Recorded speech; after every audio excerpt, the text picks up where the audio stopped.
instituição, em nome da Fundação Getúlio Vargas, para que a gente possa dar início ao nosso debate. Bom, as manifestações expressas por integrantes dos quadros da Fundação Getúlio Vargas e por convidados que participam dos eventos e transmissões online representam exclusivamente as opiniões dos seus autores e não necessariamente a posição institucional da FGV. Reiteramos também que todos aqui presentes concordam em participar deste evento de forma espontânea e, com isso, autorizam o uso do seu nome, voz e imagem, além de ceder os direitos autorais patrimoniais relativos à sua exposição para essa transmissão, que ficará disponível posteriormente nos canais oficiais da FGV. Para seguir com essa transmissão, pedimos que se manifestem aos debatedores, verbalizando ou gesticulando que concordam com esse disclaimer. Então, pode ser um... Perfeito. Maravilha, muito obrigada. Então, para o nosso debate hoje, a ideia é que a gente traga dois grandes blocos para debater e para ouvir um pouco dessas perspectivas. Então, tenho aqui hoje com meus debatedores 5 nomes de peso. Então, tenho o Dr. Roberto Rodrigues, aqui enviado especial da Agricultura na COP30, Marcelo Bear, enviado especial da Bioeconomia para a COP30, Marcelo Morandi, chefe de assessoria de relações internacionais da Embrapa, Thalita Pinto, coordenadora do Observatório de Bioeconomia da Fundação Getúlio Vargas, e Nelson Barbosa, diretor do BNDES. Então, bem apresentados, quero dar início aqui ao nosso primeiro bloco. O nosso primeiro bloco ele vai representar cerca de 40, 45 minutos para que a gente tenha falas iniciais. Qual que é a ideia aqui? A ideia é ouvir de vocês, de cada um de vocês, sobre a perspectiva do qual vocês trabalham a respeito de quais são as principais ou os pontos altos com relação a percepções e aprendizados dos temas que circulam na COP30 e que se relacionam com o agronegócio. Eu quero começar essa rodada inicial com... Bom, e aí trago falas de 5 a 10 minutos. Peço, por favor, que vocês consigam se manter nesse tempo. Eu sei que é muita coisa para que a gente possa debater. Mas quero começar com você, Morandi, trazendo um pouco dessa sua perspectiva, mas mais do que isso, se você puder nos ajudar, trazendo para a nossa audiência o que é a COP30 em poucas palavras, trazendo esse balizamento e, a partir disso, a sua visão, acho que vai nos ajudar nesse primeiro pontapé. Por favor. Tá bom, obrigado, Camila. Boa tarde a todos. É um prazer estar aqui dividindo esse painel com pessoas tão queridas e tão importantes nesse processo. Falar um pouquinho da COP, né? A COP, mais do que um evento, é um grande processo, né? É um processo complexo, difícil, conflituoso, lento, mas necessário e útil. É um processo de multilateralismo que é essencial. Então, ele surge lá atrás a partir de um alerta dado pela ciência. O IPCC, que é o painel intergovernamental de clima, ele é anterior à Convenção do Rio 92, ele é de 88, e ele que deu o primeiro alerta, que aí veio a Rio 92, que foi o primeiro grande marco, né, onde se construiu todas as convenções, e a partir daí as COPs foram reuniões anuais para se discutir como lidar com esse processo, né? Então, é um processo que ele é complexo por natureza, mas o problema é complexo por natureza. O problema é multifacetado. As mudanças climáticas são complexas. E o efeito dela em todos os países, hoje são 196 países signatários da Convenção, são interesses distintos e situações distintas, né? Então, isso dá todo o tom de complexidade, né, de uma COP, né? Então, quando a gente olha lá para quem foi a primeira vez aqui no Brasil, né, numa COP, vê um movimento frenético, né, das negociações, com agendas complexas, com termos próprios ali da discussão, mas é um processo que tem se avançado, e a gente, para olhar, então, o sucesso ou um fracasso de uma COP dentro de um processo e não como um evento, a gente tem que olhar isso de uma forma mais ampla. E aí eu saio daqui, da COP30 em Belém, com uma sensação muito positiva, de avanço em várias áreas importantes. E certamente a gente vai poder falar aqui especificamente da agricultura, que eu acho que a gente teve um importante marco aqui para a agricultura. Mas nos próprios documentos formais, mesmo dentro lá da negociação, é até aquilo que não ficou no documento formal, claramente, teve uma importância muito grande, porque o debate foi colocado na mesa, né? Não é todas as decisões que acontecem formalmente dentro da COP, elas precisam de consenso, né? Então, se a gente sentar aqui, esse conjunto de debatedores, para um tema polêmico e tentar chegar num consenso em meia hora, em uma hora de conversa, a gente vai ter dificuldade, né? Você imagina 195 países com demandas diferentes, com processos diferentes. Mas isso não anula a importância, né, desse processo todo. Então, por exemplo, até mesmo a grande questão que foi muito criticada, que não ficou no documento final, que é a questão dos combustíveis fósseis, do afastamento dos combustíveis fósseis, teve uma importância muito grande no debate. Reuniu uma grande quantidade de novidades colocadas na mesa que antes não tinham sido colocadas. Isso abre a oportunidade de a gente continuar discutindo. E mais ainda importante é que, apesar de não citar diretamente os combustíveis fósseis lá na decisão final, traz uma notícia, traz um link com o consenso de Dubai. O Consenso de Dubai foi o principal documento onde se fala do afastamento dos combustíveis fósseis ao longo da história das COPs. Então, por isso que eu falo que é muito mais do que um evento, é um processo de construção. E uma construção de consensos que também avança à medida que a ciência própria avança, né? Então, hoje, por exemplo, já tem alguns consensos de que se a gente não tivesse esse processo, se a gente não tivesse dado início a tudo isso, hoje talvez a gente não estava discutindo 1,5 graus, a gente estaria discutindo 3 graus, 4 graus. Né? Então é muito difícil a gente avaliar por aquilo que está acontecendo, porque o que não aconteceu, né, não aconteceu porque já teve alguma coisa sendo feita ao longo desses anos, né? Então, nesse sentido, eu acho que a COP é um processo extremamente importante. E para nós aqui, né, dentro do tema agricultura, eu acho que trouxe um elemento muito importante, né, de colocar a agricultura numa posição de extrema importância de mostrar que a vulnerabilidade do nossa produção de alimentos, que é a base, né, da segurança alimentar, e ao mesmo tempo colocar como que a agricultura pode ser parte integrante, integral desse processo, né, de auxiliar não só na segurança alimentar, mas também na transição energética e também na questão essencial da redução das emissões ou até do sequestro de carbono. Então, por esses motivos e vários outros aí que a gente pode ir conversando ao longo do tempo aqui, eu acho que nós tivemos avanços muito importantes e muito significativos nessa COP. E mais lembrando, é um processo complexo por natureza, é caótico, ele é frenético e ele é incremental, né? Mudanças disruptivas nesse ambiente são raras, né? Então não dá para a gente esperar, né, milagres a cada COP, porque os interesses são muito grandes, muito distintos, mas a gente pode olhar por esses outros ângulos e aí a gente vê que teve vários sucessos importantes nessa caminhada na COP30.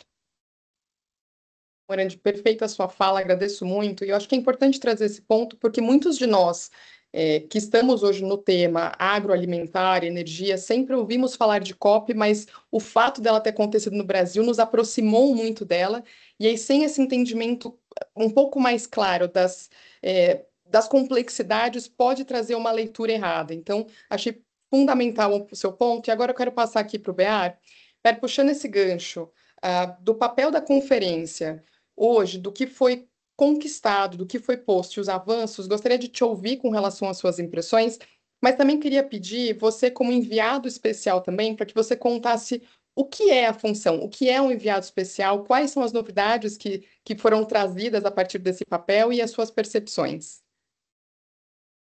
Obrigado, Camila. Bom dia a todas e a todos. Boa tarde já, né?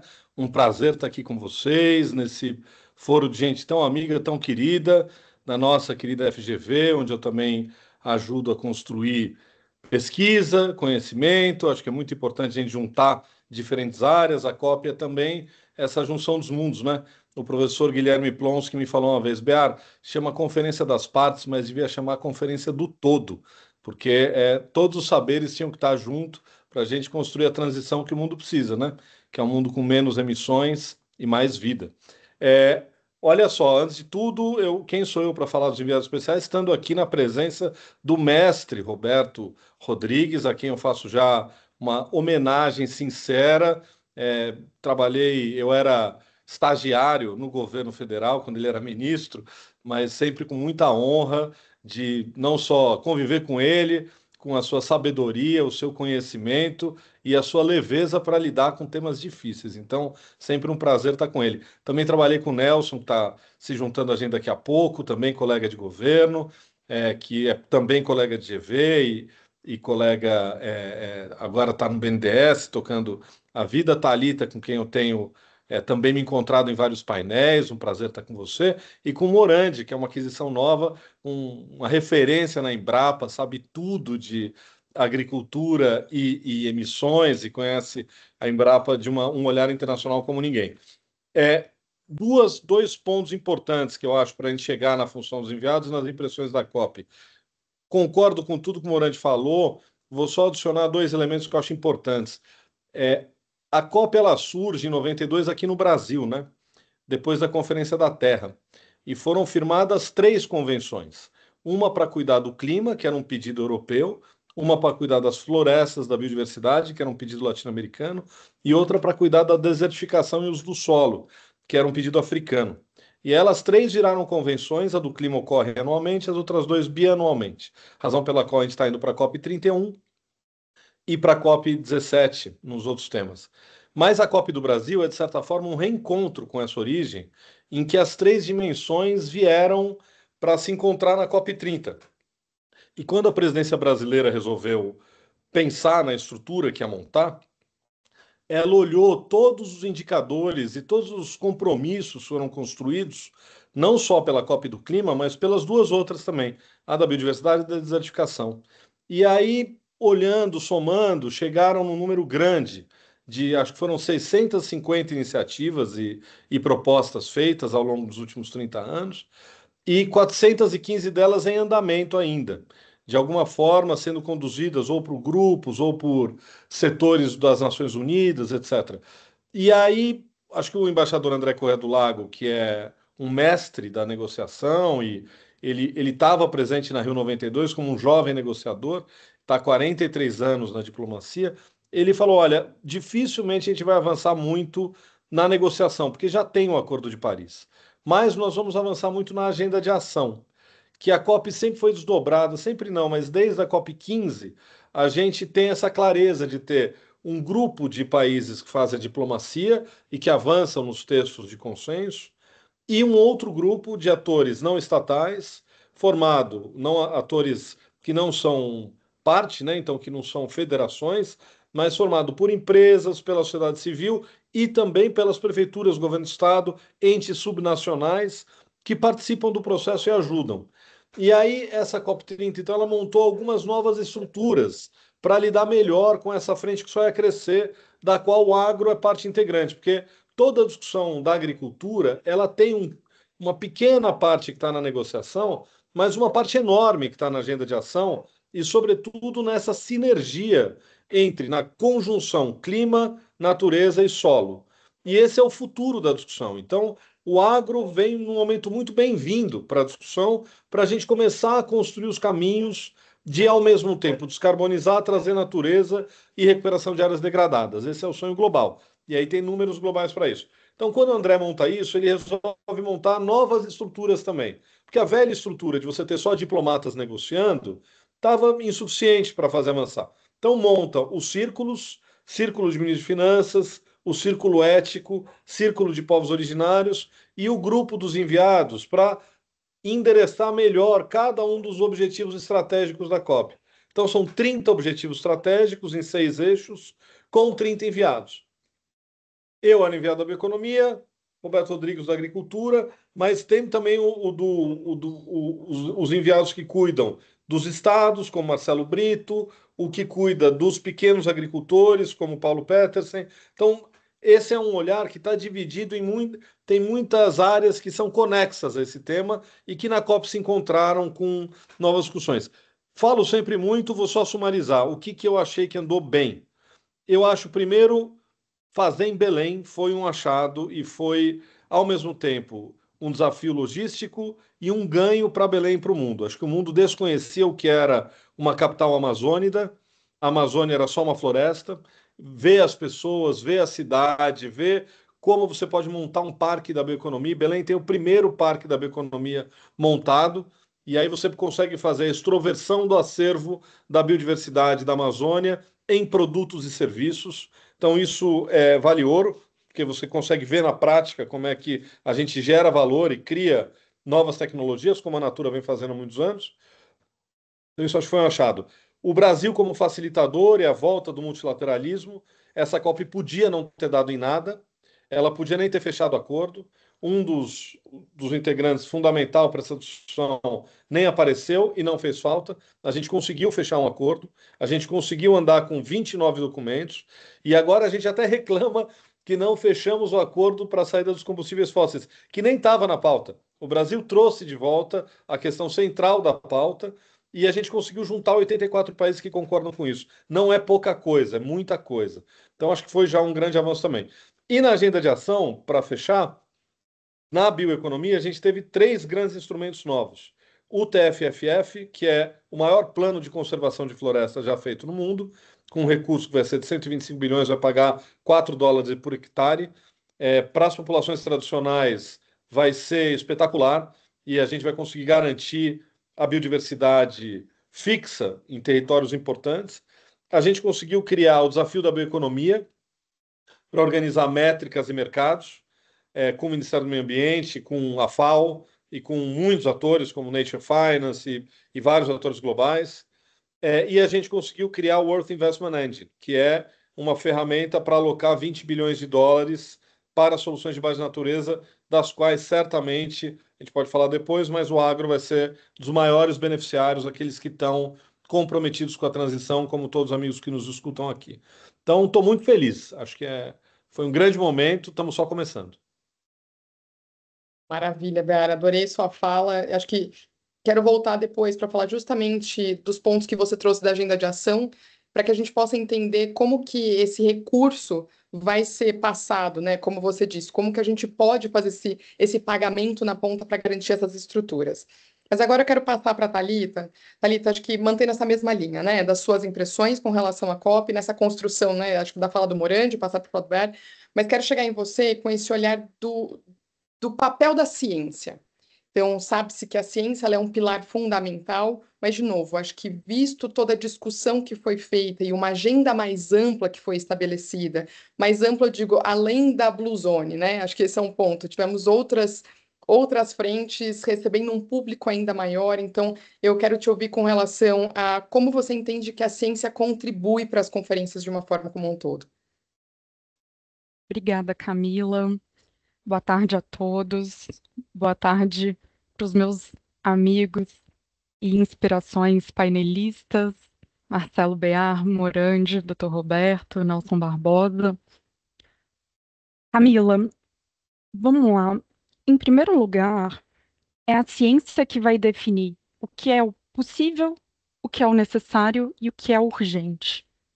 Então, ela estabelece quais são esses limites físicos do sistema climático e mostra o quanto que o planeta vai suportar de aquecimento, o quanto que a gente precisa reduzir para não atingir 1,5 graus, qual seria uma trajetória segura.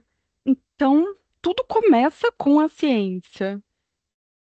E, em segundo lugar, é ela que vai vir dar respaldo, legitimidade política para as decisões. Então, nenhum país deveria assumir metas ou desenvolver planos ambiciosos sem o respaldo técnico necessário para entender se vai ser possível ou não tirar essas metas do papel. O papel aceita tudo, mas a viabilidade, quem mostra se ela existe, é a ciência. Bom, e em terceiro lugar, a gente precisa entender que a ciência ela vem para revelar assimetrias existentes.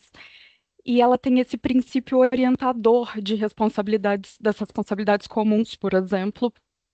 E os dados científicos, eles vão mostrar para a gente quem emite mais, quem é mais vulnerável, quem tem menos capacidade de adaptação, quem tem maior potencial para remoção, para contribuir com as remoções, quais setores devem ser prioritários, quais setores devem ser protegidos.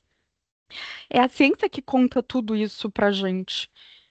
E para finalizar, É também a ciência que estrutura todos os padrões, as métricas e as metodologias que regem a, a ciência climática e todo esse arcabouço que gira em torno das emissões de gases de efeito estufa.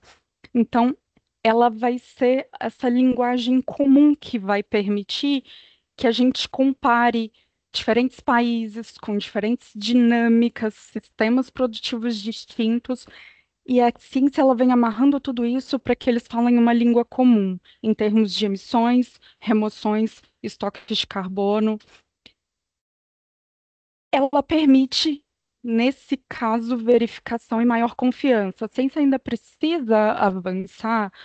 Bom, a gente sabe que a ciência ela está em constante processo de desenvolvimento, tanto que, para o caso do Brasil e durante a COP30, a gente teve a vitrine do que são as tecnologias sustentáveis mostradas brilhantemente pela Embrapa na AgriZone. E ali é uma demonstração de que a ciência precisa ter olhares também distintos e tropicalizados para representar realidades diferentes da forma mais justa possível. Então, ela é essa espinha dorsal que vai colocar quais são os limites, vai trazer maior credibilidade, vai revelar as assimetrias e desigualdades, e é o que vai trazer transparência para o processo, porque senão a gente vai se sentar a uma mesa só de opiniões. Alita, achei fundamental o que você trouxe com relação à transparência. Especialmente, bom, nos dias de hoje, mas não quero ser repetitivo ou trazer discursos muito batidos, mas eu acho que quando trazemos quando a gente tem a COP30, especialmente quando a gente traz a agenda do agro para uma pauta climática, onde há historicamente controvérsias com relação a esses dois temas, eu acho que trazer a ciência para embasar e especialmente trazer essa transferência, essa transparência e para transferir conhecimento, eu acho que aqui é fundamental. E aí só quero complementar que nos corredores da Grisone eu cheguei a ouvir algumas vezes a frase, é B para crer. Então, quando aqueles que não acreditavam iam na Grisone, especialmente nas vitrines vivas, de fato passavam a acreditar no nosso potencial. Então, acho que só complementando aqui a sua fala, mas passando agora para o Nelson. Nelson, acho que estamos aqui nessa fala inicial, trazendo um pouco das nossas visões primárias aqui com relação à COP, partindo do local de onde trabalhamos e atuamos. Então, queria te ouvir com relação à perspectiva e aprendizados da COP, partindo desse olhar econômico. Então, do que foi posto e principalmente do que será posto, do que está sendo das metas que estamos tratando, dos acordos que nós estamos tratando, do ponto de vista econômico, como é possível contemplar essas diferentes agendas. Obrigado. Obrigado, Camila. Boa tarde a todos. Desculpe o atraso em entrar aqui.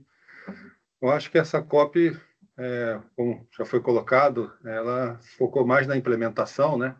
E enfatizando bastante a questão de adaptação. Que não que a mitigação, a redução de emissões seja fácil, mas a adaptação ainda é mais difícil porque ela é basicamente uma questão nacional, né? E a gente já vem vivendo bastante os efeitos da crise climática. Então, acho que se a gente tem que gastar mais em adaptação para gastar menos em perdas e danos no futuro, como evidenciou lá o que aconteceu no Rio Grande do Sul. Aí, nesse aspecto, o governo brasileiro como um todo, e nós do BNDES, como parte dessa iniciativa, apresentamos várias medidas concretas de ação, propostas concretas de ação para mobilizar os recursos. Tem sempre um compromisso, né, global de mobilização de recursos, mas todo compromisso global tem que se traduzir em iniciativas locais e palpáveis, né? Então, eu começaria destacando o que a gente apresentou no BNDES e o governo como um todo. Teve a proposta que teve mais destaque, que é o T3F, né, o Tropical Forest Forever Fund, que uma iniciativa do Ministério da Fazenda para angariar um capital catalítico de até 25 bilhões e, com isso, captar outros 100 bilhões, criando um fundo permanente que vai gerar uma espécie de renda permanente, uma perpetuidade, para ser concedida a países com florestas tropicais. Então, essa é uma medida concreta que diz só, não é só o que vai ser usado, mas como vai ser levantado o recurso, com regras de como serão distribuídos. Esse fundo, inicialmente, a tesouraria será administrado pelo Banco Mundial, que já aprovou na reunião de diretoria, e o Brasil e outros países já se comprometeram a colocar esse capital. Em paralelo a isso, com recursos próprios do Brasil, o governo brasileiro já tem dedicado vários fundos e várias iniciativas. Eu queria destacar aqui o programa também EcoInvest, do Ministério da Fazenda. Eu vejo o Roberto Rodrigues aqui. Eu acho que no terceiro leilão eles fizeram um leilão especialmente dedicado à recuperação de áreas degradadas, usando um blend de capital público e capital privado, né? Então, normalmente o Ministério da Fazenda empresta 1/3 do recurso, do valor total do projeto, a uma taxa incentivada. Os outros 2/3 vêm a taxas de mercado, com condicionante de recuperar áreas degradadas, com uma diversidade regional, não é só a Amazônia, tem Caatinga, tem Mata Atlântica, e principalmente que uma parte do projeto tem que gerar produção de alimentos. Roberto está aqui, não me atrevo a falar muito, mas os especialistas sabem que a gente tem um potencial muito grande de converter pastagem para a produção rural, né? E com isso ajudar aí, não só na transição climática, mas também no desenvolvimento econômico. No caso do BNDES, especificamente, a gente administra o chamado Fundo Clima, né? Que é um fundo federal como se fosse um FAT, né? Só que ele é um FAT verde. Ele é dedicado somente à transição energética, redução de emissões, que nesse terceiro mandato do presidente Lula, em 2024 e 2025, esses últimos 2 anos, devem ser colocados, aprovados, cerca de 25 bilhões de reais. E para 2026 está na proposta orçamentária, que tudo indica que será aprovado, mais 25 bilhões de reais. Então, são 50 bilhões de reais em 3 anos para financiar a indústria verde, para financiar energia renovável. Inicialmente era muito solar e eólica, mas crescentemente agora é muito mais biogás e etanol, combustível sustentável de aviação e de navegação. E desenvolvimento urbano, né? Porque a adaptação basicamente é desenvolvimento urbano. Nós vamos ter que reconstruir as nossas cidades para a nova realidade climática do século XXI. E a gente então agora está aumentando mais esses investimentos. Envolve saneamento, mas agora, no próximo ciclo de investimento do Brasil, nos próximos 10 anos, a gente vislumbra um grande potencial de investimento em transporte urbano.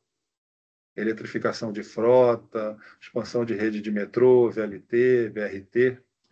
E, nesse sentido, nós conseguimos, no BNDES, através de várias fontes, assinar acordos que vão levantar cerca de 4 bilhões de dólares a serem executados pelo BNDES nos próximos 10 anos, né? Isso dá mais ou menos 21 bilhões de reais. Então, acho que essa foi a contribuição do Brasil, foi apresentar ideias concretas com instrumentos já bem definidos de como enfrentar os problemas. Nelson, muito obrigada. De fato, são muitos mecanismos postos hoje na mesa e que trazem uma perspectiva muito importante para nós, visto essa adoção de práticas sustentáveis para diferentes segmentos, mas que, de novo, acabam conversando ali com essa agenda de adaptação e a própria agenda de ação, como você mesmo colocou. E agora, para fechar a nossa primeira rodada aqui, gostaria de passar a palavra ao Dr. Roberto Rodrigues. Acho que a pergunta que foi para todos, Dr. Roberto, perspectivas com relação à COP, mas peço ao senhor para trazer esse olhar com relação ao agro, especialmente esse legado do agro, o que éramos e o que nos tornamos, ou o que podemos nos tornar a partir da COP. Ok, Camila, obrigado pela pergunta. Prazer encontrar aqui, ministro Nelson, alegria revê-lo aqui. Há tanto tempo não nos vimos. Prazer estar aqui. Uma alegria também estar com o Marcelo Morandi, Marcelo Bear, que tiveram uma participação espetacular na COP, trabalhando junto com a GVA, que está aqui integral, né? Camila, Thalita, a Isa, só faltou o Guilherme Basso, que nos acompanha lá, e o Pavão Silencioso também não está presente aqui conosco hoje. E digo também, a bem da verdade, que esse time da GVA foi espetacular, com um trabalho maravilhoso, inclusive, Camila, você tem que falar do teu trabalho, que é mais importante do que tudo nós estamos falando até agora aqui. Mas vamos lá. na tua pergunta, Camila, a agricultura mundial ganhou com a COP30. A agricultura, enquanto tema, não era um objeto importante das COPs anteriores. Falava-se em sistema de produção, segurança alimentar, mas de maneira muito preliminar e muito secundária também. Essa vez não, a COP, e acho que aquilo foi colocado pelo Marcelo Beara aqui, como o, o, o Marcelo Beara quer implementação de medidas, a agricultura tem que jogar um papel sério nessa implementação como um agente de defesa da questão climática e não um agente de agressão à questão climática. Então, número um na tua pergunta, o agro teve um upgrade, o agro mundial, como objeto da agenda da COP. Isso foi positivo para o mundo inteirinho. Mas penso que o agro tropical, praticado no Brasil, ganhou uma dimensão muito maior do que o resto do mundo, por razões várias que foram visíveis lá na COP. A primeira, já foi referida aqui, a AgriZone, montada numa parceria público-privada com a Embrapa e setores privados, sindicalismo, cooperativas, indústrias, montaram uma estrutura espetacular na sede da Embrapa, que fica praticamente dentro da cidade de Belém do Pará, onde todas as instituições colocaram seus estandes e onde aconteceram 372 eventos diferentes. 372 eventos falando de agricultura brasileira mundial. Isso já dá uma dimensão do que foi a agricultura nessa COP. Mas mais do que isso, Marcelo Bear também já citou, Marcelo Morandi, foi a vitrine colocada no campo aberto pela Embrapa, mostrando as culturas tratadas pela instituição sob a ótica de carbono neutro.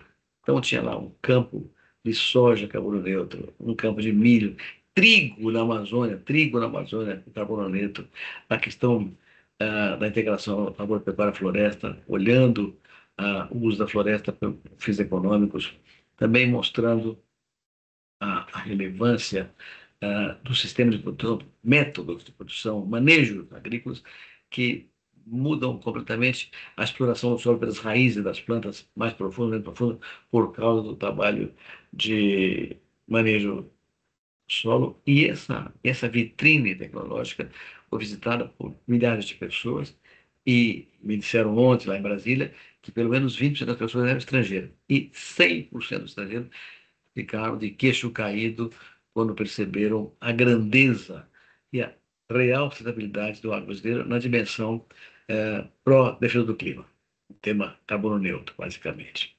Então, foi muito importante esse trabalho da Embrapa, visitadíssima, e com as instituições privadas junto com a Embrapa, mostrando o agro brasileiro. E aí, vale a pena citar o fato da comunicação. A Isa, que aqui nós também, a Isabela conosco, que trabalhou o dia inteirinho lá, contando histórias do que ela assistiu, que ouviu, que participou e tal.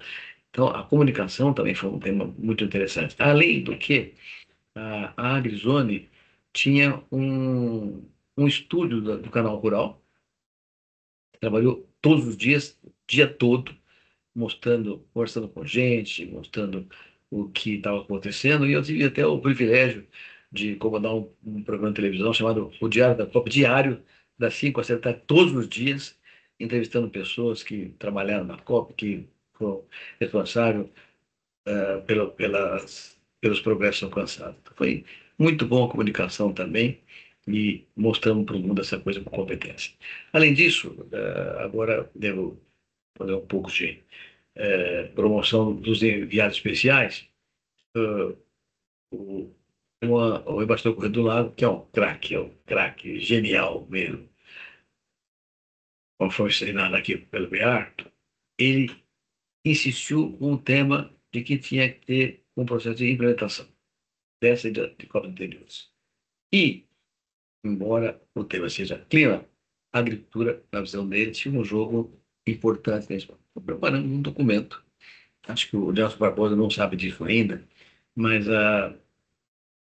eu procurei o IPA é o Instituto Pensar Agro, é uma organização que congrega 56 instituições do agronegócio. Todo mundo está lá. CNA, OCB, a PAG, Rural Brasileira, a ProSoja, todo mundo está lá. Única, está todo mundo lá no IPA. Então, eu pedi ao IPA que nos ajudasse a preparar a dimensão demandada pelo presidente Corrêa do Lago de como mostrar ao mundo o que o Ato Tropical brasileiro fazia e que seria aproveitável, pelo menos no cinturão tropical do planeta. Nós recebemos 55 documentos de detalhes de classe. 50 com propostas, com definições, com conceitos muito interessantes, porém díspares, né? Tinha de tudo que você pode imaginar, esse documento fazendo propostas. E aí, para organizar essa questão toda, foi contratada uma cientista, a doutora Adriana Brondan, que conhece bioeconomia profundamente, e ela pegou 55 documentos, estudou cada um com profundidade e preparou um texto muito grande com duas vertentes. A primeira era a história do agro brasileiro nos últimos 50 anos. Uma história extraordinária, porque há 50 anos nós importávamos 30% que consumíamos. E agora exportamos para quase 200 países comida, energia e fibras. Então, essa história, que é absolutamente única em termos planetários, em tão pouco tempo, foi contada com riqueza de detalhes, números de produção, produtividade, área plantada, área preservada, empregos gerados, PIB, GDP, a questão de exportações, mercado, enfim, é um texto riquíssimo em informações que mostram, essas informações que mostram o mundo, o que foi feito no Brasil de maneira competente, com uma lógica, tecnologia. Toda a condução do texto tinha como vertente central a tecnologia empregada no Brasil, tropical, gerada e empregada no Brasil. E o resultante é uma agricultura sustentável e competitiva. Então, o tema é sustentabilidade e o resultado é... Perdão, o tema é tecnologia e o resultado é sustentabilidade.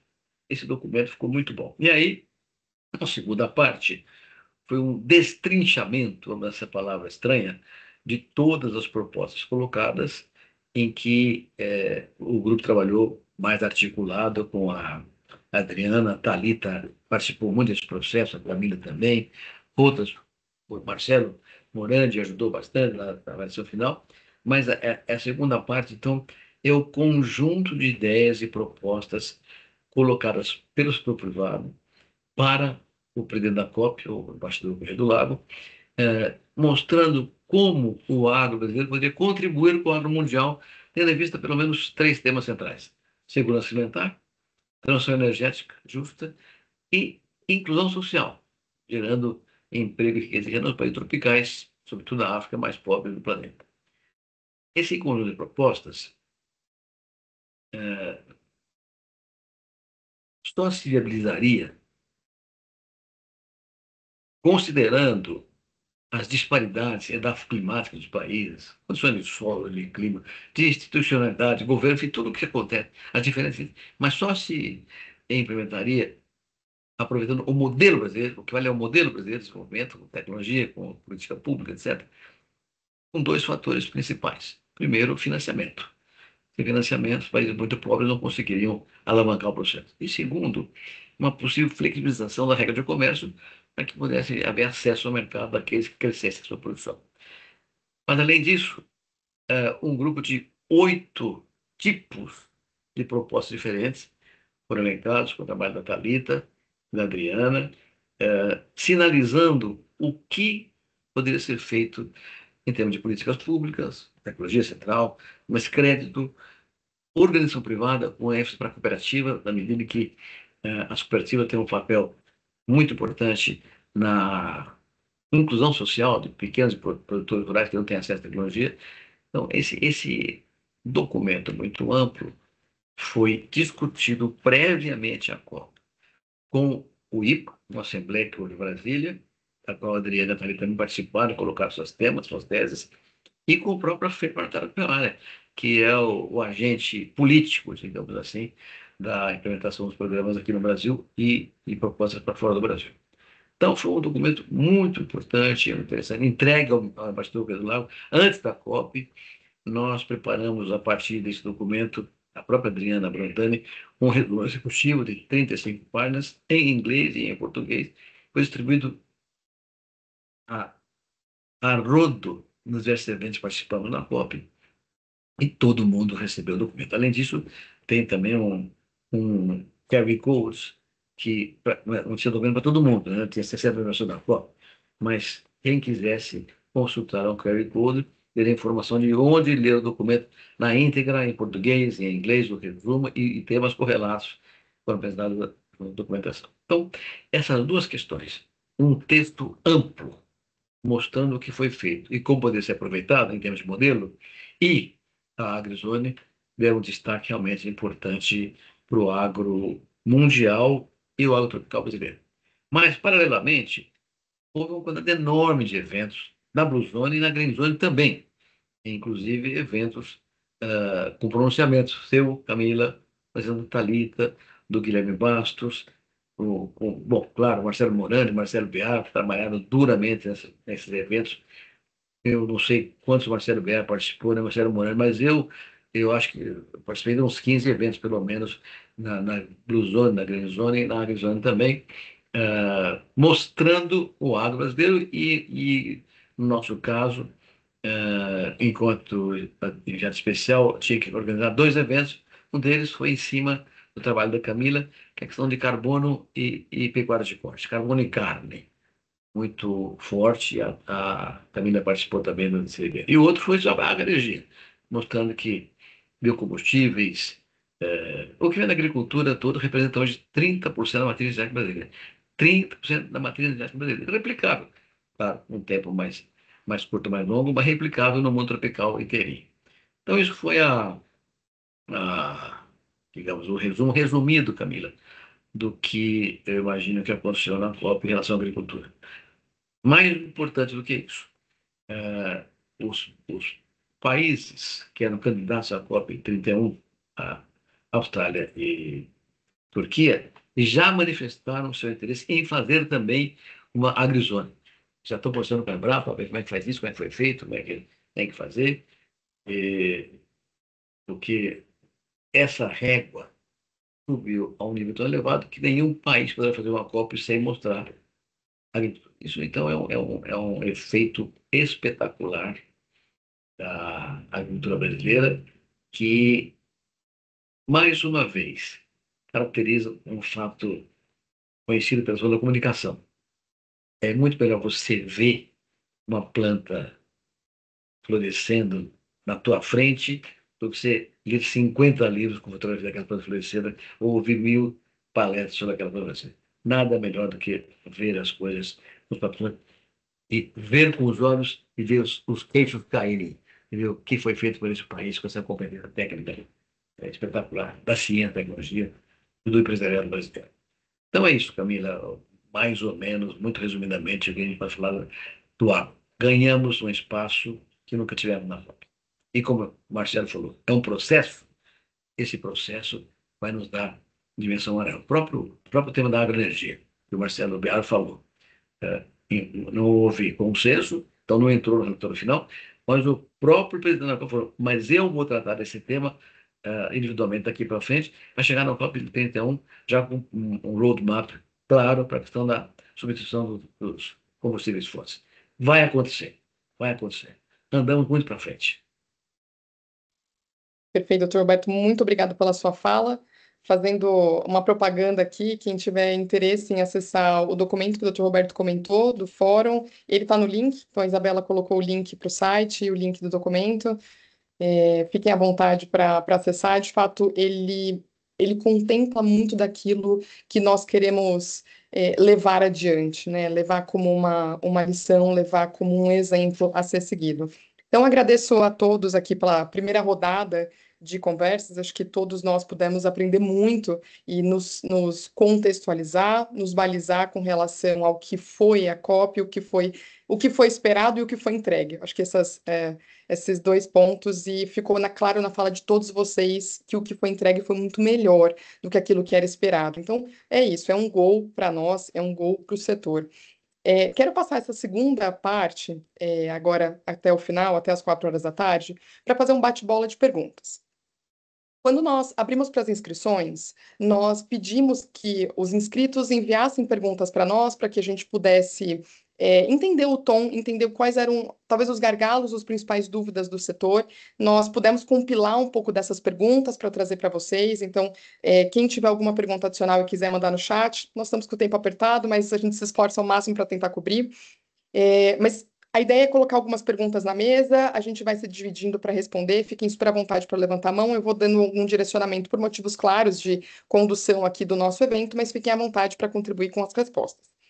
Quero pegar um gancho da última fala do Dr. Roberto, que conversa muito com o que o Morand e o Ber falaram, que é justamente o roadmap da transição longe dos combustíveis fósseis. Aqui foi, dentro das perguntas que nós recebemos, esse foi um tema muito mencionado, que foi justamente, primeiro, né, como o Brasil deve se posicionar na construção desse roadmap. Então, o Brasil, gostei do que o Mário colocou, né? Nós chegamos sem essa expectativa, nós colocamos essa expectativa, nós mexemos o caldo, colocamos o assunto na mesa, e por mais que ele não tenha saído no documento final, ele dá um direcionamento e ele traz um pouco do tom que vai vir nas próximas COPs. Mas queria ouvir de vocês, a partindo do agro, partindo dessa narrativa de food versus fuel, sabendo do potencial que o Brasil tem na produção de biocombustíveis para substituição hoje dos combustíveis fósseis, ouvir quais são os caminhos possíveis para que a gente possa seguir, os principais desafios, e talvez, Nelson, se eu puder te ouvir também das perspectivas econômicas dessa transição, acho que vai ser fundamental. Mas se eu puder começar aqui, talvez passaria a palavra para o Bear, se você se sentir confortável para começar, mas acho que podemos dialogar juntos aqui. Vamos lá, falar um pouco da transição, né, e do que a gente espera e de como a gente junta esses mundos todos, o mundo da produção, do clima, e do que é importante para o Brasil, da posição geopolítica, que eu acho que a gente tem que adotar com muita firmeza aí agora, num ano que começa a presidência brasileira da COP, né? Importante lembrar que o evento de Belém, ele marca o início. Agora o Brasil tem um ano para presidir a Conferência do Clima e para entregar para a Austrália, na Conferência de Istambul, em novembro do ano que vem, as suas propostas, né? Então, já colocou de pé algumas delas. Então, já colocou 3 delas. O primeiro, o mapa do financiamento, que eu não vou nem ousar começar a falar sobre ele na frente do Nelson, que certamente tem muito mais propriedade que eu para falar dos mecanismos e incentivos globais de financiamento, a regra do 1.3, né? Como é que a gente vai conseguir garantir com que o financiamento público e privado possa aterrissar no clima. Tem o tema do desmatamento, que é um tema fundamental, e acho que essa é uma conversa central com o agro, uma conversa adulta. Eu acho que a COP saiu da infância quando veio para o Brasil, e agora a gente tem que enfrentar os nossos temas de frente e saber quais são os nossos limites, porque claramente o Brasil tem a meta global hoje é 1,5 bilhão de hectares para serem recuperados em áreas degradadas. Então esse é o número da COP da desertificação. O número do Brasil, se eu não me engano, me corrijam, mas eu acho que são 128 milhões de hectares de áreas degradadas, 42 milhões aptos a receberem a agricultura. Então, o leilão que o Nelson fez referência do Ecoinvest já avança sobre 12 milhões de hectares. Então, a gente ainda tem 30 por vir.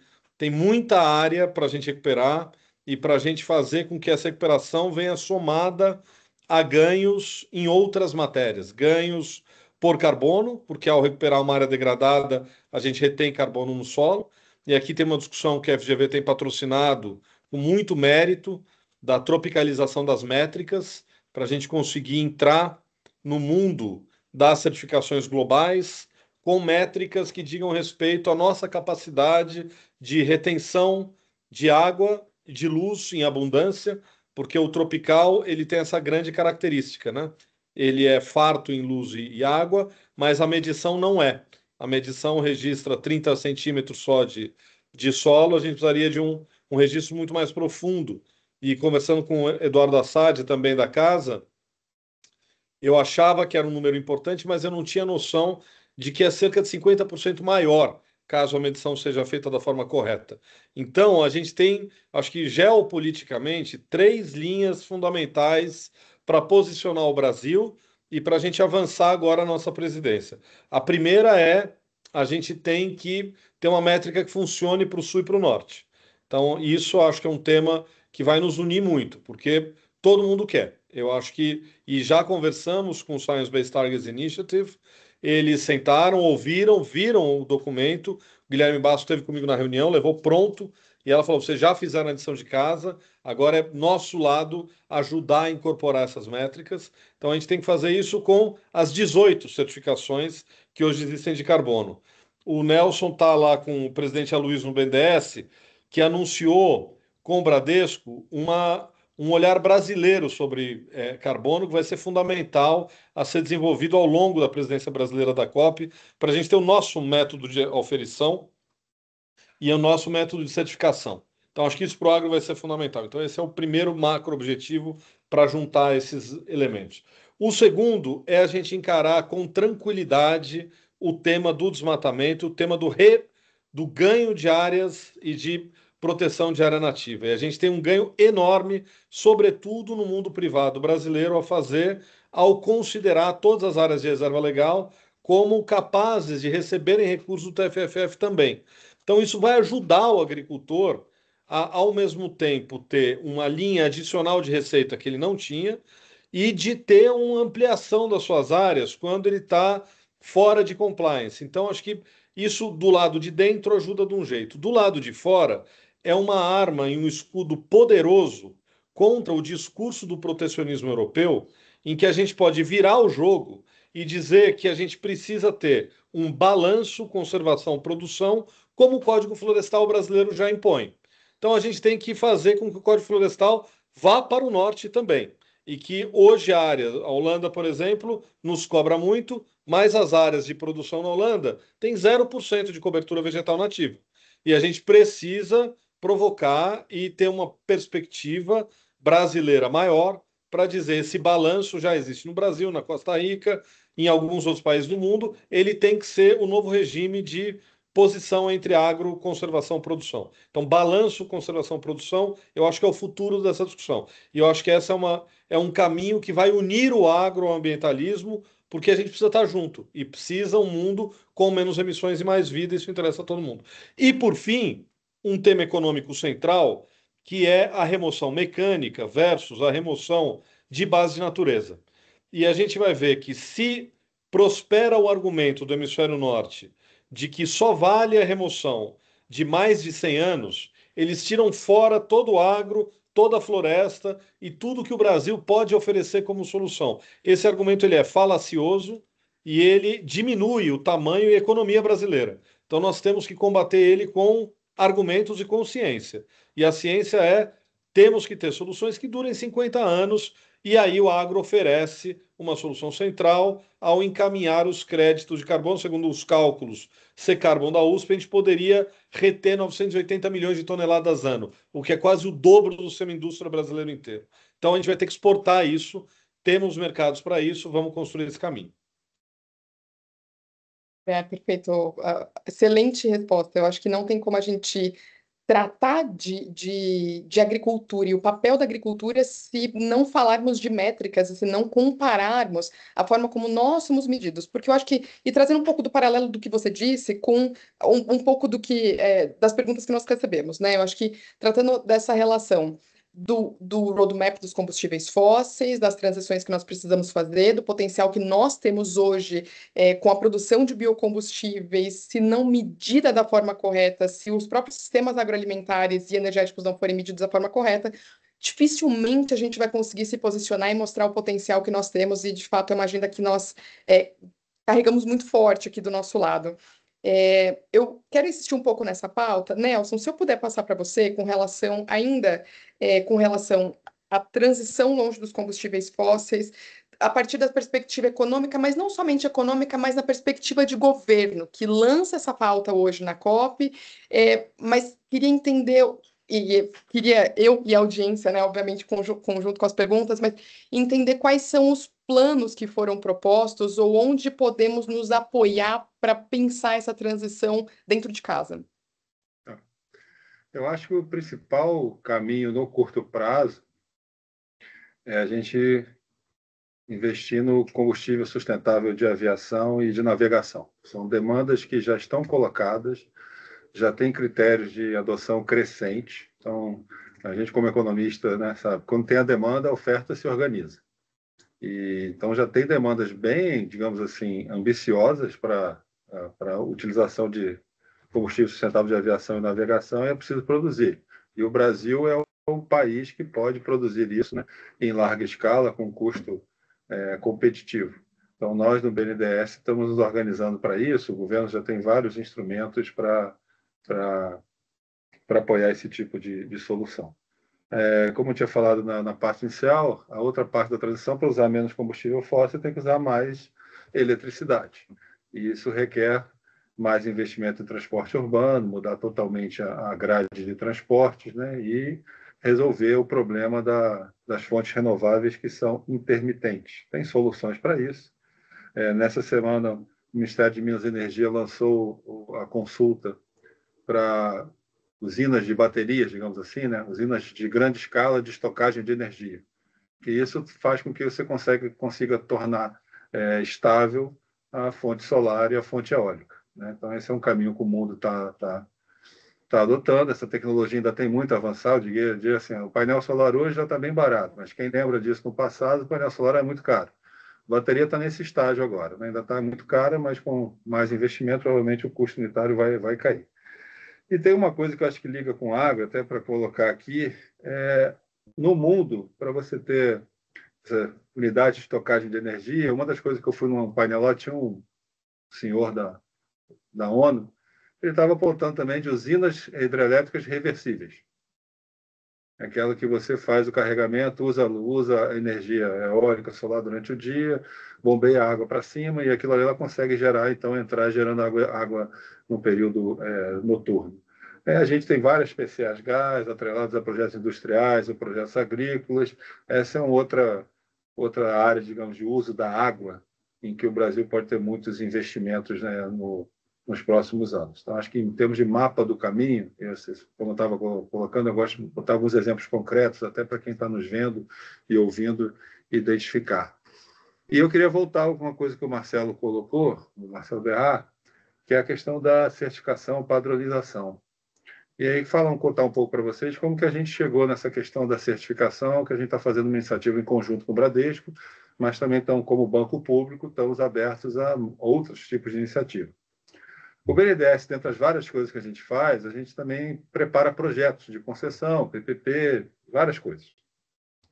Um deles é a concessão de manejo florestal em áreas públicas, federais ou estaduais. Então, hoje a gente está estudando uma área que seria algo entre o tamanho de São Paulo e Paraná, total na Amazônia. Nós já fizemos uma licitação bem sucedida da floresta do Jatuarana, lá no Amazonas, que é basicamente preservação, manter a floresta em pé, e vamos fazer uma agora de restauração em Rondônia, Floresta do Bom Futuro. Essa é uma atividade de uso da terra, né? Mas extrativista ou agro, deixa para os especialistas definirem, mas o fato é que é uso sustentável da terra. E uso sustentável é a exploração sustentável de produtos da floresta, que o principal é madeira. Tem uma demanda muito grande por madeira no mundo, madeira certificada, madeira legalizada, e isso gera receita que permite manter a floresta em pé. As estimativas dos engenheiros florestais é que nas florestas tropicais, em cada hectare, você pode retirar, de modo sustentável, de 3 a 5 árvores por ano. É o ritmo da floresta. E só essa receita já possibilita a concessão dessas áreas, gerando emprego, gerando renda para a população. Numa cidade dessa que eu falei de Jatuarana, só o projeto que a gente fez vai gerar 1.500 empregos numa cidade de 10 mil pessoas. Isso mudou a cidade. Várias áreas têm reservas indígenas, populações originárias, que vão trabalhar no monitoramento, no reflorestamento. E aí, nesse processo, a pergunta óbvia foi: e essas florestas podem gerar crédito de carbono? Pode. Só que crédito de carbono tem várias, né? Hoje, o mercado é quase como um criptoativo. Tem várias qualidades. E a gente detectou, como o Marcelo estava falando, que as metodologias que existem não são exatamente adequadas ao bioma tropical, seja por até a profundidade que eles vão no solo, o tipo de vegetação. Tem um gargalo. Você tem 4 grandes certificadoras internacionais que não estão dando conta do volume de demanda, né? Então, é preciso adicionar capacidade, adaptar as metodologias aos biomas brasileiros, né? E a gente, como potencialmente maior ofertante de créditos para o uso da terra no mundo, o Brasil tem que liderar isso. Não é fazer uma certificadora Certibras, não é fazer uma coisa voltada para dentro. é criar, a partir do Brasil, uma metodologia de certificação mais adaptada a biomas tropicais e aceita no mundo inteiro, para que a gente possa comercializar nossos créditos de carbono dentro do Brasil e para fora também.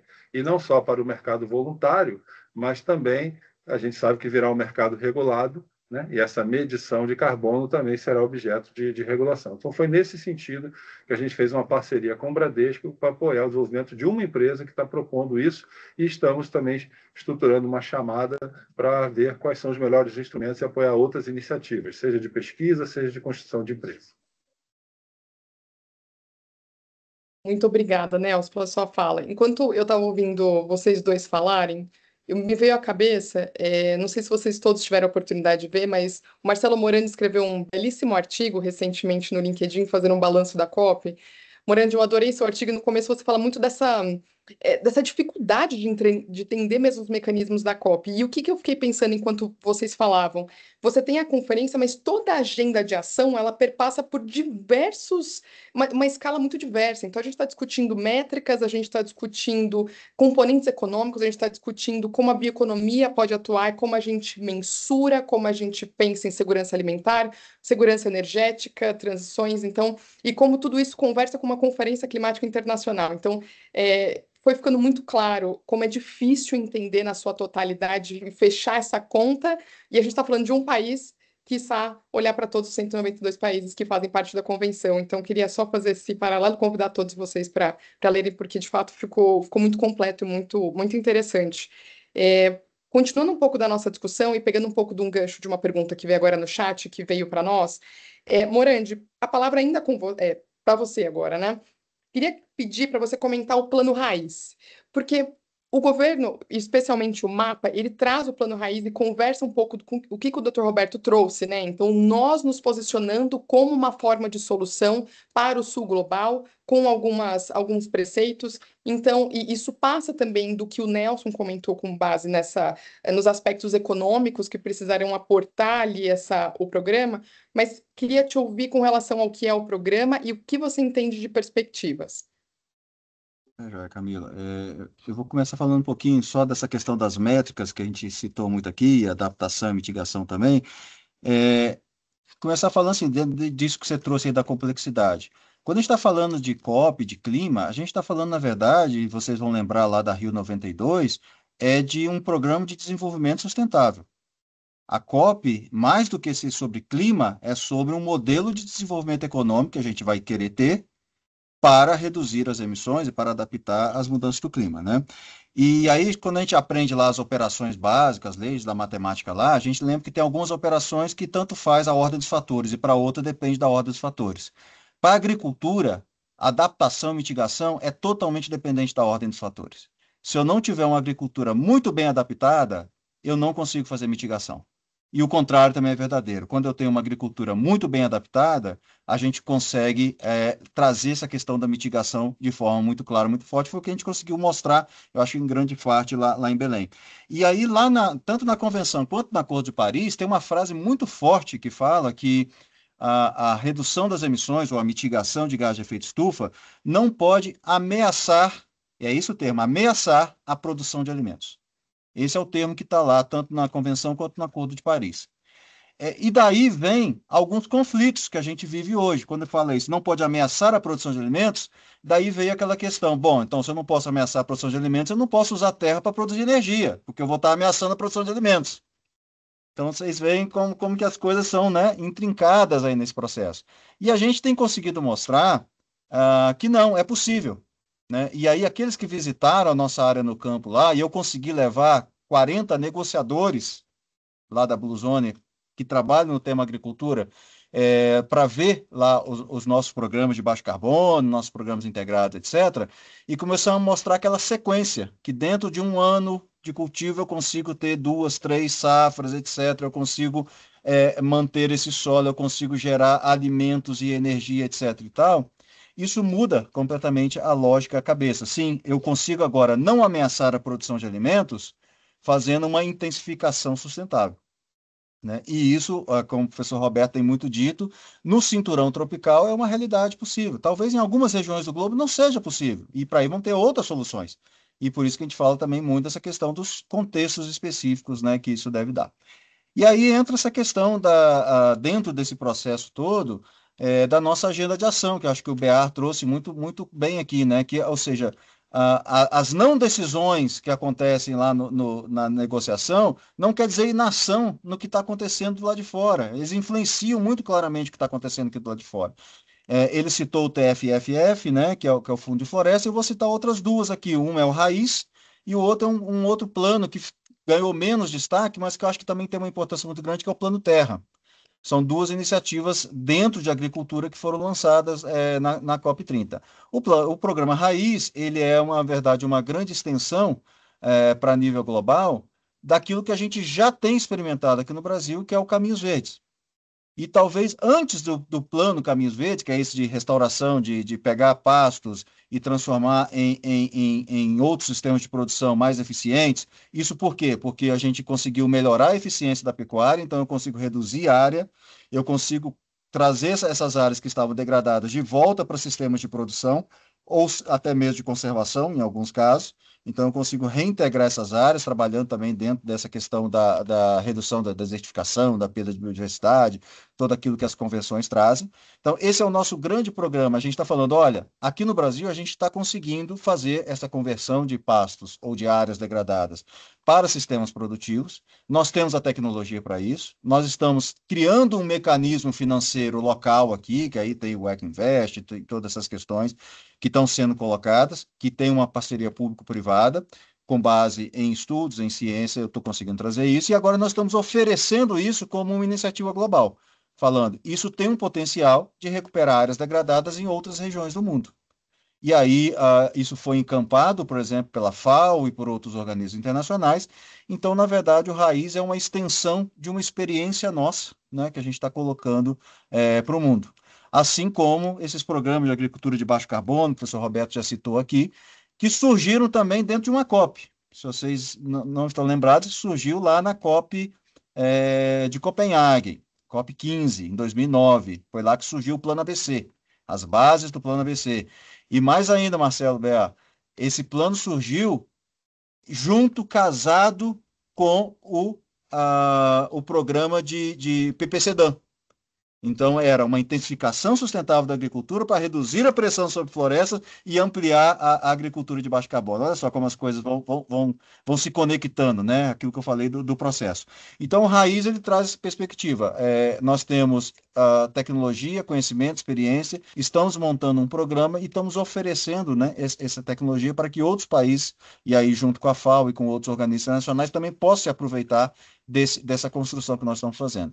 E o Plano Terra, ele traz uma outra dimensão, mas também dentro da agricultura, e aí eu sempre falo que além da nossa biodiversidade da natureza, nós temos também uma diversidade de sistemas de produção agropecuários no Brasil, que é fantástico. Desde dos grandes produtores de commodities até pequenos produtores de base ecológica. Essa diversidade nos dá a capacidade de ter experiência com praticamente o mundo inteiro. Nós temos todos os modelos de agricultura aqui dentro. E o Plano Terra traz essa perspectiva. Como que a gente incentiva também essa transição agroecológica para os pequenos produtores, trazendo eles para o mercado, criando mercados locais, inserindo esses produtores dentro de um modelo econômico, que hoje eles estão à parte, muitos deles, desse modelo econômico. Né? Então, trazendo isso para dentro com a agricultura de base ecológica específica para esses modelos. Então, assim, eu acho que isso cobre toda a diversidade de agriculturas que a gente tem no Brasil e isso nos coloca como aí uma grande referência nesse processo. E daí vem esse interesse, né, tanto da Austrália quanto da Turquia, que realmente já se manifestaram, de quererem continuar esse movimento. Inclusive, a COP na Turquia já está sendo dito que vai ser a COP dos sistemas alimentares. Olha só. Como que a gente pode aí ter uma influência muito grande, aí como o Bear colocou, a nossa presidência começou agora em novembro, e ela vai até novembro do ano que vem. Então, a gente tem esse um ano para construir todo esse processo, para formatar, para incentivar todas essas iniciativas que eu citei, do Terra e do Raiz, e várias outras iniciativas, o fundo, e foram no total, acho que mais de 100, né, iniciativas aí da sociedade civil e junto dentro da agenda de ação da agricultura, que a gente pode se mobilizar para nos colocar como referência. E aí a questão das métricas, só para terminar, Camila, a gente fala muito, né, na questão de nós precisamos criar métricas tropicais que sejam aceitas, etc. Gente, esse cenário está aberto. Na verdade, o IPCC não nos proíbe de fazê-lo. O que falta é nós termos recursos, capacidade de fazê-lo e apresentar ao mundo. É isso que falta, né? É a gente criar os nossos modelos e a gente mostrar, olha, a nossa agricultura tem diferenças e mostrar essas diferenças mais dentro de uma linguagem científica. Não adianta eu só ir lá e falar, nós somos diferentes, nós somos melhores. Bom, peraí, é melhor em quê? Como? Mostra aí, dá para eu repetir isso? Tem cálculo? Tá com base em ciência?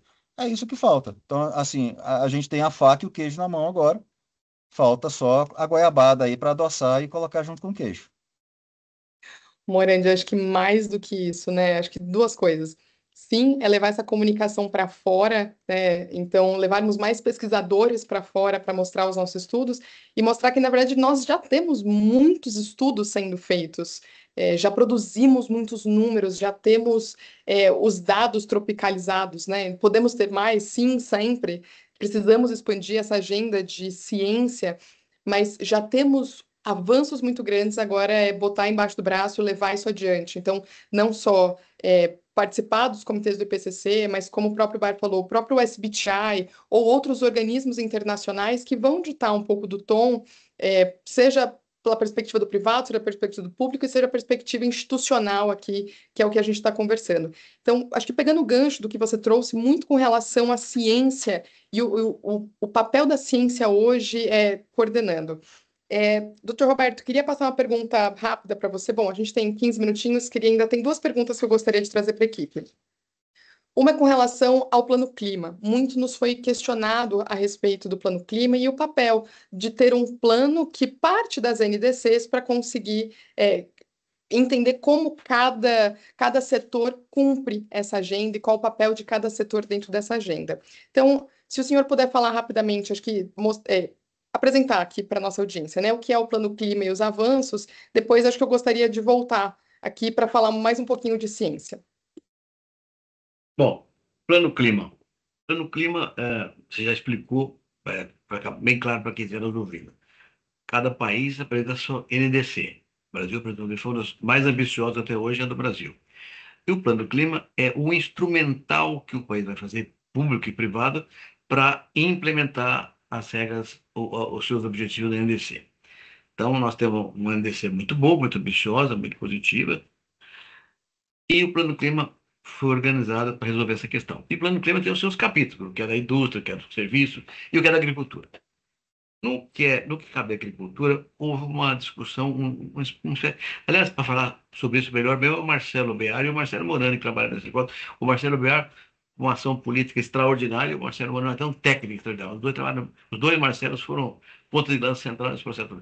Mas a verdade é a seguinte: o plano do clima não ficou bem harmonizado.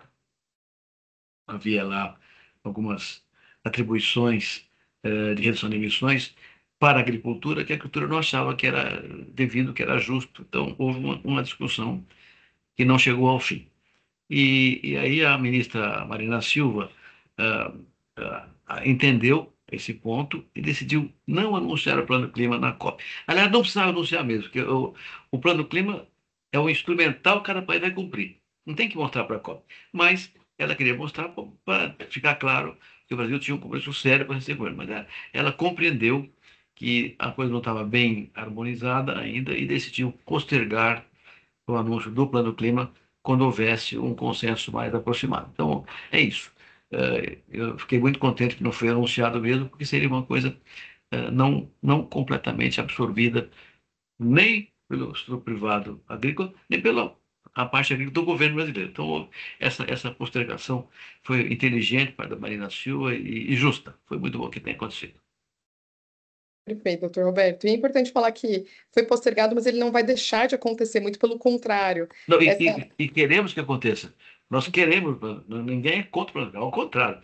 Nós precisamos do plano clima, que é um instrumental, que nós vamos desenvolver tudo. Então, queremos, mas precisa conversar um pouco mais. Perfeito. Isso tudo conversa muito com essa agenda de ação. Entender como chegaremos lá, como vamos cumprir o que está sendo posto na mesa e como atender às urgências que estão sendo postas.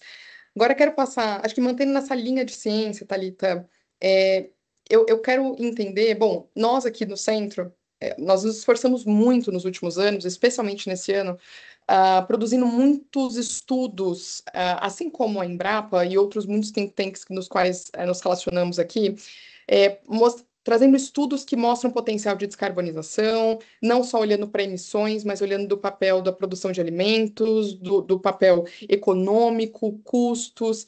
Queria te ouvir com relação a quais são os principais desafios hoje que nós, como cientistas, mas do seu papel aqui como coordenadora do Observatório de Bioeconomia, enxerga para que a gente possa fazer essa transição rumo à descarbonização? Camila, a gente tem desenvolvido estudos e os nossos estudos buscam respostas para entender se é viável. E um dos mais recentes, inclusive, mostra que, além do potencial de descarbonização das muitas tecnologias do plano ABC+, por exemplo, o retorno econômico, dado uma ampla implementação dessas tecnologias, poderia atingir cerca de 95 bilhões de reais por ano até 2030. O que que isso significa? É que não só é viável, como é rentável. Se é tão bom assim, por que que não acontece? E eu penso em três grandes blocos de desafios, se eu puder colocar assim. O primeiro deles é o financeiro. A gente discutiu transversalmente esse ponto ao longo da nossa conversa, mas indiscutivelmente esse é um gargalo histórico da, da, das negociações climáticas e também é um gargalo no Brasil. A gente tem instrumentos importantes como o próprio programa ABC, que é fundamental, mas não suficiente. E os recursos públicos disponíveis, eles não são suficientes para sustentar o que é necessário para que essa transformação nessa magnitude aconteça. E, além disso, a gente tem que pensar em outros instrumentos, como o seguro rural e demais seguros climáticos, que viriam como instrumentos de proteção, principalmente para pequenos e médios agricultores, mas que, além disso, também seria um instrumento mitigador de risco, que é muito importante. E o quanto se fala do valor da floresta em pé, como na prática transformar esse valor em renda, principalmente para a população local? Pagamentos por serviços ambientais. Então, tudo, todas essas questões que estão dentro desse arcabouço de financiamento precisam ser consideradas, porque sim, são um desafio. O EcoInvest chega para destravar parte disso, mas a gente ainda tem uma escala, a gente ainda depende dessa implementação completa. A gente também tem um conjunto, um bloco ali de desafios que eu poderia chamar de estruturais, regulatórios e ambientais, olhando para essa big picture. Porque a agricultura tropical hoje, ela opera nesse cenário de vulnerabilidade, é o que a gente sempre vem discutindo, e essa vulnerabilidade pressiona também a produtividade e faz a gente olhar com mais cautela para a questão da segurança alimentar. E, ao mesmo tempo, a regulação fundiária, a questão da governança territorial no Brasil, potencializa ou cria uma insegurança jurídica que dá brecha para práticas criminosas, grilagem, desmatamento ilegal. Dentro desse arcabouço, a gente também tem o mercado de carbono, o Sistema Brasileiro do Comércio de Emissões. A completa implementação dele precisa de mecanismos de MRV, monitoramento, relato, verificação. E para que isso seja escalável, as regras precisam ser muito claras. O, o jogo tem que ser muito bem desenhado para que todo mundo consiga jogar. E um terceiro bloco para fechar, seria o bloco social, que envolve justamente a questão da inclusão produtiva. Para transicionar para uma economia de baixo carbono, ah, e muito vem se discutindo nas últimas COPs, a transição ela precisa ser justa.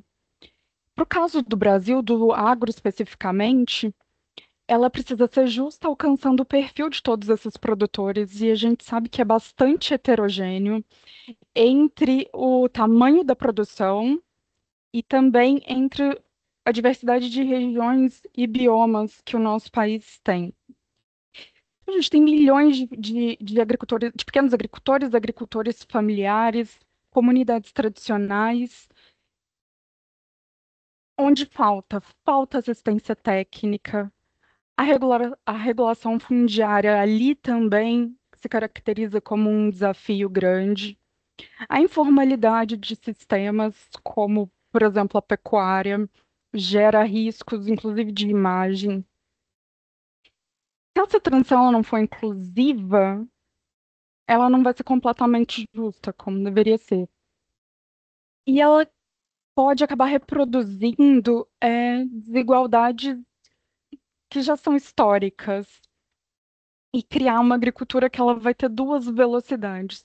Uma vai ser moderna, sustentável e exemplo de desenvolvimento para o mundo, e a outra vai ser sempre marginal e vai acabar excluindo sempre quem vive nessas margens.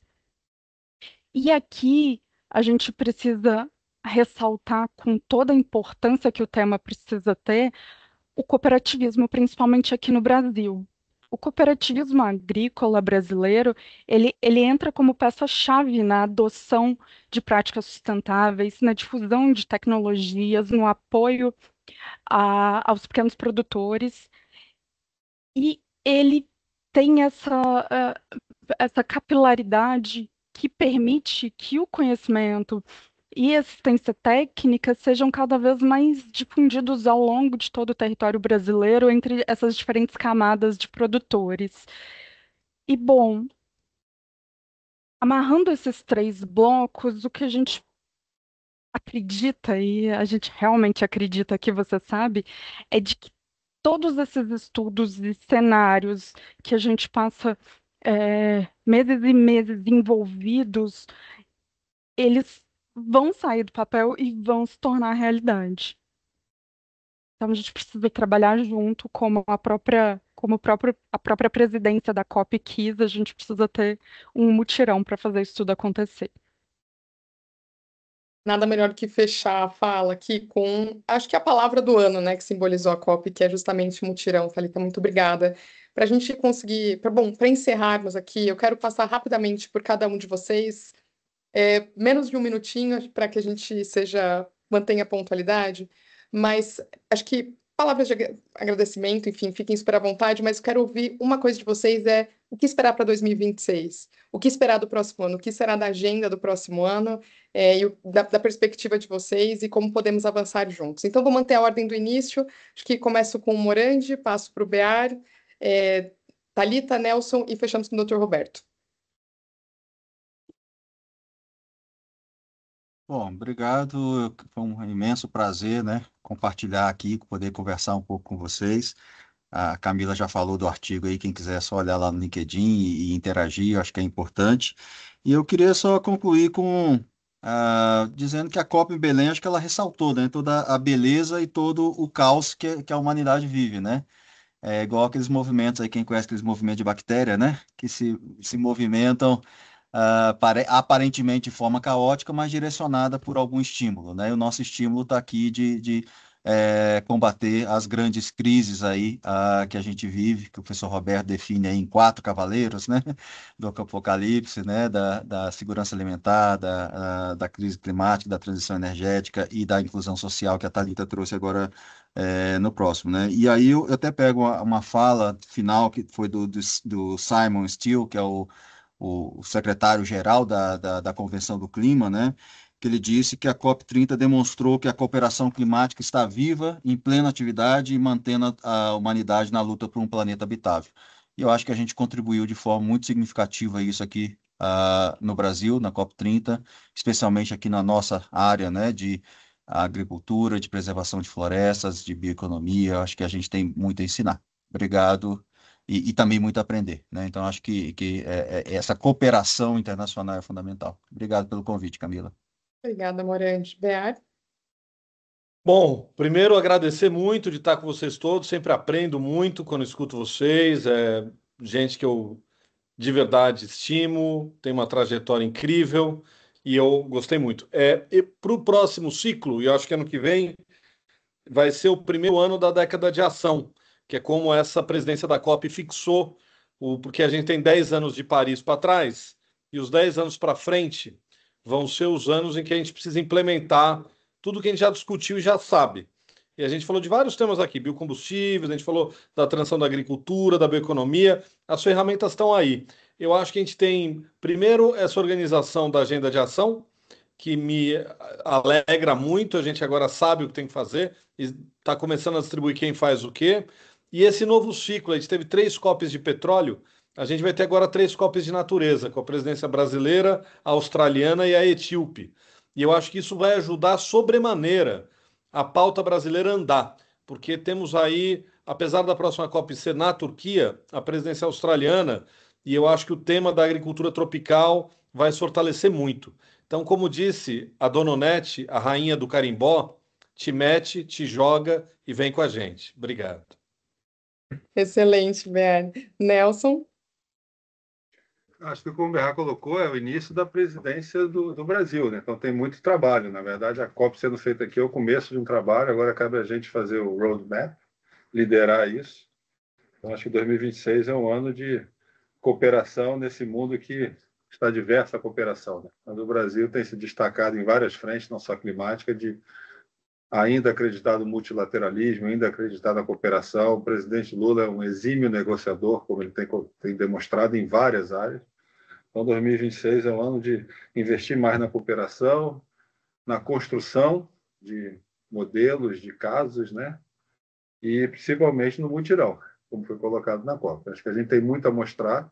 A gente espera que dentro de um ano, quando tiver a próxima COP, a gente já possa apresentar mais e mais casos de sucesso, de projetos de uso da terra, de biocombustíveis, porque nada convence mais as pessoas de um caso concreto de sucesso. A gente tem que criar histórias de sucesso e, a partir desses projetos, do micro para o macro, que a gente vai conseguir mudar as coisas. Perfeito, muito obrigada, Nelson. Thalita? Queria agradecer, é sempre um prazer e uma grande honra estar junto com essas pessoas que são tão queridas. Nos últimos 50 anos, a gente viu a agricultura se transformar completamente por causa da ciência.